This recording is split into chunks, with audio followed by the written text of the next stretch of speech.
things sellers need to know this spring. A lot has changed over the past year, and you might be wondering what's in store for the spring housing market.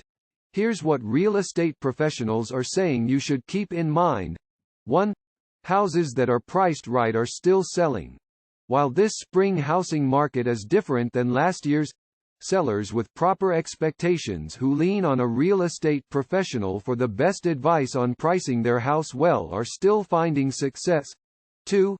Buyers are still out there. As mortgage rates have risen and remain volatile, some buyers have pressed pause on their plans. But there are still plenty of reasons people are buying homes today. That's why, if you're interested in selling your house this spring, it's helpful to work with a real estate agent who can help connect you with those buyers who are ready to purchase a home. If you're wondering if it's the right time to make a move, let's connect today.